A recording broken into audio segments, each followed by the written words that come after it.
gràcies a la Comissió de la Dignitat, amb Pep Cruanyes al capdavant, amb altres entitats de memòria com Òmnium i moltes altres associacions, ens va arribar aquesta proposició de llei al Parlament, que la vam assumir des de Junts pel Sí, des de la CUP Crida Constituent i també de Catalunya, sí que es pot. Era una llei de justícia, era una llei de llibertat i era una llei de dignitat que no podíem de cap manera no tenir en compte, ans al contrari, sinó desenvolupar-la fins a arribar a una llei que a més està feta amb tots els ets i uts mesurada. Ens va costar, val a dir-ho, però realment la satisfacció d'haver arribat a la llei i sobretot també amb l'adenda, que són aquests noms, gairebé 70.000 noms de gent represaliada, víctima del franquisme. Som avui justament per reparar, per restituir aquesta dignitat a tot un seguit de familiars, de víctimes de la gent d'Arbúcies. I amb una paradoxa ben dolorosa, perquè les institucions, les associacions, ens van portar a nosaltres, als grups polítics, al Parlament, per desenvolupar, portar a terme aquesta llei, amb tota la comissió, amb tot el treball, amb tot el curs que porten les proposicions de llei, i que després, evidentment, aquesta llei va comptar amb l'assessorament, amb el suport del govern. I parlava d'aquesta paradoxa ben dolorosa perquè dos dels consellers que van insistir en aquesta llei, primer el que portava memòria històrica, el que porta del nostre govern legítim, ara a l'exili o a la presó, és el conseller Romeva, que avui no pot ser aquí, no pot ser, està privat de llibertat. Estem parlant de presos polítics del franquisme i presos polítics el 2017, i d'una altra banda el conseller de Justícia, Carles Mundó, que també és a la presó. És aquesta paradoxa dolorosa, aquest dolor d'estar reparant la dignitat d'un seguit de gent, de reparar la dignitat de la gent que van patir els consells sumaríssims o d'altre tipus del franquisme, mentrestant nosaltres tenim el nostre govern legítim a la presó o a l'exili. Això no pot ser, això no es pot ni tan sols suportar, ni ho podem permetre. Justament demà és 20, si no m'erro, 20 de novembre, un 20 de novembre 1975 en què vam alçar les copes.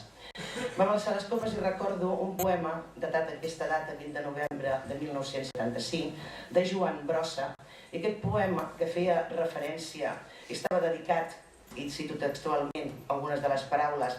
a l'assassí, al podrit botxí, al tirà més vell d'Europa, celebrava aquest final del dictador Francisco Franco, així es diu el poema, Final, de Joan Brossa, 1975.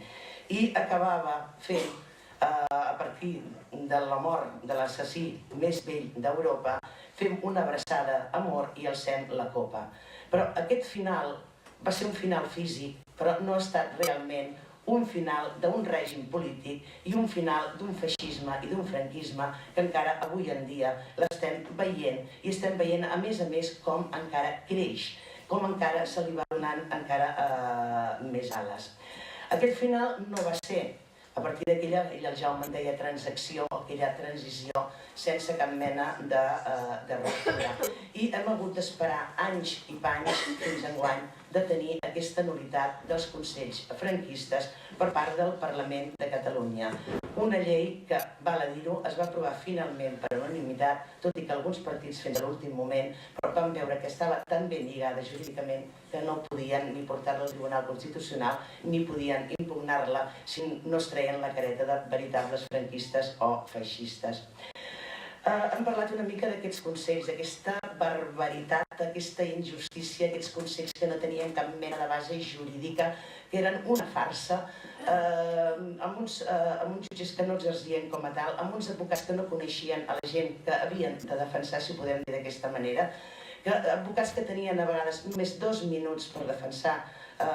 els condemnats o les condemnades, amb judicis múltiples. Per exemple, en el cas de Torredembarra hi va haver un judici que va durar 45 minuts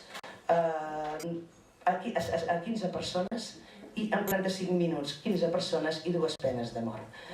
Així anaven les coses. Sigui com sigui, hem arribat fins aquí i podem fer aquest acte de restitució i de dignitat. I tenim aquesta, aquí heu vist els 118 noms d'Arbúcies, però hi ha aquest arxiu, aquesta base de dades que és molt important i que realment ha fet molt de forat per molta gent. Un professor de Girona fa poc que no sabia que el seu pare havia tingut un consell franquista per allò del silenci i la por que durant tants anys vam haver d'arrossegar.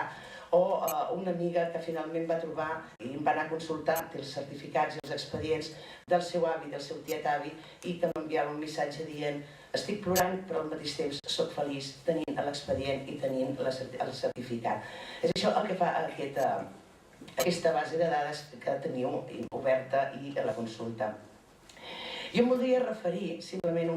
un apunt, d'acord que el context, sabem com era la societat d'aquell temps, la divisió de papers, però em voldria referir sobretot a les dones que van patir els consells del franquisme. Les dones, en el cas d'Arbúcies, ara repassant la llista que havia buscat a l'arxiu, a través, per exemple, de la carta a la Lola de la família Obiols, però un record concret: Dolors Bagué i Comas, 20 anys de reclusió; Àngela Ferrer Comas va quedar en llibertat; Núria Fogaroles Pagès, 12 anys de condemna; Carmen Riera Sorinyac va ser sobresit al seu judici; o Carlota Ortiz Segarra, que va ser finalment indultada. Volia fer aquest record només amb aquests noms, espero que no me'n deixi cap, perquè sovint oblidem aquestes dones, les dones que van patir la presó, en uns espais completament insalubres, sense cap mena d'higiene, en què havien de dormir dretes, en què no tenien menjar, sinó aigua bruta, amb les violacions sistemàtiques que van arribar a patir, amb l'oli de ricí que els hi donaven, amb el cabell rapat, amb les dones que se'ls van prendre tots els seus drets. I les dones, també les dones de presos, les dones de condemnats, les dones de morts, les dones de rojos, les dones que van quedar soles amb les seves criatures, que van ser assenyalades pel carrer, humiliades, i que van créixer i van haver de viure amb el silenci